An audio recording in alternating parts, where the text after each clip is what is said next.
4월 19일 금요일 깨닫지 못하는 것을 가르치소서란 제목으로 욥기 34장 16에서 37절의 말씀입니다.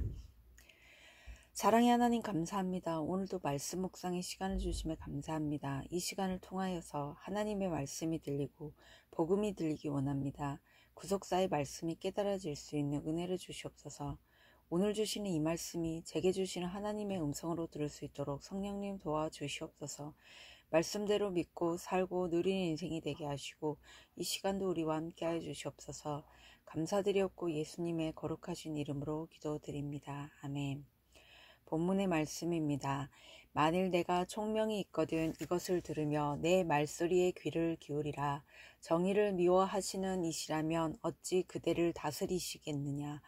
의롭고 전능하신 이를 그대가 정죄하겠느냐. 그는 왕에게라도 무용지물이라 하시며 지도자들에게라도 악하다 하시며 고관을 외모로 대하지 아니하시며 가난한 자들 앞에서 부자의 낯을 세워주지 아니하시나니 이는 그들이 다 그의 손으로 지으신 바가 됨이라. 그들은 한밤중에 순식간에 죽나니 백성은 떨며 사라지고 세력 있는 자도 사람의 손을 빌리지 않고 제거함을 당하느니라. 그는 사람의 길을 주목하시며 사람의 모든 걸음을 감찰하시나니 악행자는 숨을 만한 흑암이나 사망의 그늘이 없느니라. 하나님은 사람을 심판하시기에 오래 생각하실 것이 없으시니 세력 있는 자를 조사할 것 없이 꺾으시고 다른 사람을 세워 그를 대신하게 하시느니라. 그러므로 그는 그들의 행위를 아시고 그들을 밤 사이에 뒤집어 엎어 흩으시는도다. 그들을 악한 자로 여겨 사람의 눈앞에서 치심은 그들이 그를 떠나고 그의 모든 길을 깨달아 알지 못함이라. 그들이 이와 같이 하여 가난한 자의 부르짖음이 그에게 상달하게 하며 빈궁한 사람의 부르짖음이 그에게 들리게 하느니라. 주께서 침묵하신다고 누가 그를 정죄하며 그가 얼굴을 가르신다면 누가 그를 배울 수 있으랴. 그는 민족에게나 인류에게나 동일하시니 이는 경건하지 못한 자가 권세를 잡아 백성을 올가매지 못하게 하려 하심이니라. 그대가 하나님께 아뢰기를 내가 죄를 지었사오니 다시는 범죄하지 아니하겠나이다. 내가 깨닫지 못하는 것을 내게 가르치소서. 내가 악을 행하였으나 다시는 아니하겠나이다 하였는가. 하나님께서 그대가 거절한다고 하여 그대의 뜻대로 속전을 치르시겠느냐. 그러면 그대가 스스로 택할 것이요 내가 할 것이 아니니 그대는 아는 대로 말하라. 슬기로운 자와 내 말을 듣는 지혜 있는 사람은 반드시 내게 말하기를 욥이 무식하게 말하니 그의 말이 지혜롭지 못하도다 하리라. 나는 욥이 끝까지 시험받기를 원하노니 이는 그 대답이 악인과 같음이라. 그가 그의 죄에 반역을 더하며 우리와 어울려 손뼉을 치며 하나님을 거역하는 말을 많이 하는구나. 아멘. 도움말입니다. 무용지물은 쓸모없는 물건이나 사람을 말합니다. 고관은 지기가 높은 관리나 벼슬을 말합니다. 흑암은 매우 껌껌하거나 어두움을 말합니다. 빈궁하다는 가난하고 공색하다는 뜻입니다. 속전은 죄를 면하려고 바치는 돈을 말합니다. 본문 요약입니다. 의롭고 전능하신 하나님은 왕, 지도자, 부자를 외모로 대하지 않으시며 사람의 모든 걸음을 감찰하십니다. 엘리후는 욥이 무식하고 지혜롭지 못하게 말한다며 그가 끝까지 시험받기를 원한다고 합니다. 또한 욥이 그의 죄에 반역을 더하며 하나님을 거역하는 말을 많이 한다고 책망합니다. 오늘의 중보기도입니다. 다음 세대가 하나님은 외모가 아닌 중심을 보시는 분임을 알고 스펙보다 믿음의 역량을 키우게 하옵소서. 아멘. 본문 해설입니다. 첫 번째, 의롭고 전능하시니 16에서 20절의 내용입니다. 엘리후는 계속해서 하나님의 속성을 들어 욥을 책망합니다. 의롭고 전능하신 하나님은 세상 최고 권세자인 왕이라도 쓸모없다고 판단하실 수 있는 분이라고 합니다.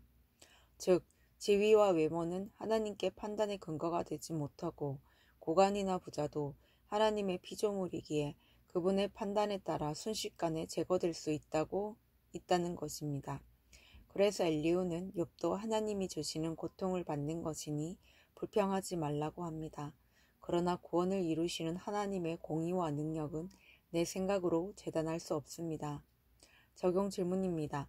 하나님의 속성을 내 생각에 비추어 남을 정죄하는 데 사용하고 있지는 않습니까? 두 번째, 깨달아 알지 못하는 사람들 21에서 30절의 내용입니다. 사람들의 모든 행위를 아시는 하나님은 하룻밤 사이에 그들을 흩으실 수도 있습니다. 또한 하나님은 의지할 데 없는 빈궁한 자의 부르짖음을 들으십니다. 이것은 모든 민족과 인류에게 동일하게 적용되는 하나님의 원칙으로 이로써 백성을 자유롭게 하십니다. 엘리후는 이런 원칙으로 볼 때 욥의 고난도 하나님을 떠난 악의 결과라고 주장합니다. 그러나 하나님의 편에서 하는 책망보다 더 중요한 것은 책망받는 자를 배려하는 것입니다. 상대로부터 자기 모습을 볼 수 있기 때문입니다. 적용 질문입니다. 가족이나 이웃을 향한 하나님의 구원 계획에 대해 내가 함부로 단정하는 일은 무엇입니까? 세 번째, 지혜롭지 못한 말 31에서 37절의 내용입니다. 엘리후는 욥이 죄를 짓고도 회개하지 않고 하나님께 악인처럼 말한다고 합니다. 슬기와 지혜를 갖춘 사람이라면 욥의 무식하고 지혜롭지 못함을 이해할 것이라고 합니다.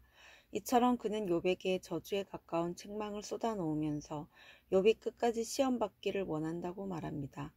물론 하나님을 대적하는 악을 향한 의로운 분노는 필요합니다. 그러나 성도는 그럴 때마다 내 주장이 받아들여지지 않아 자존심의 분노를 내는 것은 아닌지 자기 자신을 점검해 봐야 합니다. 적용 질문입니다. 의로운 분노라고 여기며 지혜롭지 못한 말로 주변 사람들을 비판하는 일은 무엇입니까? 오늘 기도하기는 하나님 속성을 내 생각에 비춰 남을 정죄하는 데 사용하는 저를 용서해 주옵소서. 이제는 남을 판단할 때 쓰는 하나님의 잣대를 나 자신에게 먼저 적용하는 영적 분별력을 허락해 주옵소서. 자존심의 분노가 아닌 의로운 분노로서 가족이나 지체가 아닌 공중의 권세 잡은 자를 대적하게 하옵소서. 아멘. 묵상 간증입니다. 의인인 줄 아는 죄인이란 제목으로 이형원님의 말씀 적용글입니다. 학창시절 저는 공부도 스스로 알아서 하고 모범적으로 행동하여 선생님께 칭찬을 많이 듣고 자랐습니다. 그러다 보니 제 안에는 내 생각과 행동은 다 옳다고 여기는 뿌리 깊은 교만이 있습니다. 몇 달 전 저는 운전을 하다가 차로 변경을 하려고 했습니다. 뒤에 있는 차량이 멀리 있는 것을 확인한 뒤 움직이려고 하는데 차량이 가속으로 달려오더니 경적과 상향 등으로 저를 위협했습니다. 이러다 사고가 날 것 같아 양보했지만 곧 제 안에 옳고 그름을 따지는 마음이 올라왔습니다. 그러자 내가 먼저 가는 게 맞는 상황인데 오히려 위협을 당했다는 생각이 들어 그 운전자를 향해 분노가 치밀어 올랐습니다. 생각할수록 화를 참을 수 없었던 저는 결국 위협한 그 차량을 쫓아가 앞으로 끼어들었습니다. 그리고 일부러 여러 번 브레이크를 밟으면서 저의 혈기를 표출했습니다. 그러자 차에 같이 타고 있던 여자친구가 무서워하며 왜 보복 운전을 하냐고 화를 냈습니다. 이에 저는 이 정도는 보복 운전도 아니야. 오히려 내가 피해자야 라고 크게 소리 지르며 혈기를 냈습니다. 그런데 오늘 말씀을 묵상하며 돌아보니 제가 엘리후 같다는 생각이 듭니다. 엘리후는 고난 중에 있는 욥을 채우라기보다 하나님의 속성을 들며 그를 책망합니다. 저는 혹시 사고가 나진 않을까, 시비가 붙진 않을까 불안해하는 여자친구는 안중에도 없고 나의 옳음을 증명하고자 자존심을 굽히지 않고 화를 냈던 것입니다. 욥에게 어디 한번 끝까지 시험받아 보라며 분노한 엘리후처럼 스스로 의인이라 착각하며 혈기 부렸던 것을 회개합니다. 이제는 의인이 아니라 죄인이고 피해자가 아니라 전적으로 가해자임을 인정하면서 말씀으로 깨닫게 된 내 죄를 공동체에 고백하며 겸손히 살기를 기도합니다. 이분에 적용하기는 사소한 혈기도 참지 못하는 저의 연약함을 청년부 소그룹 모임에서 구체적으로 나누겠습니다. 스스로 화를 통제할 수 없음을 인정하고 신경정신과 약을 빠뜨리지 않고 먹겠습니다. 입니다.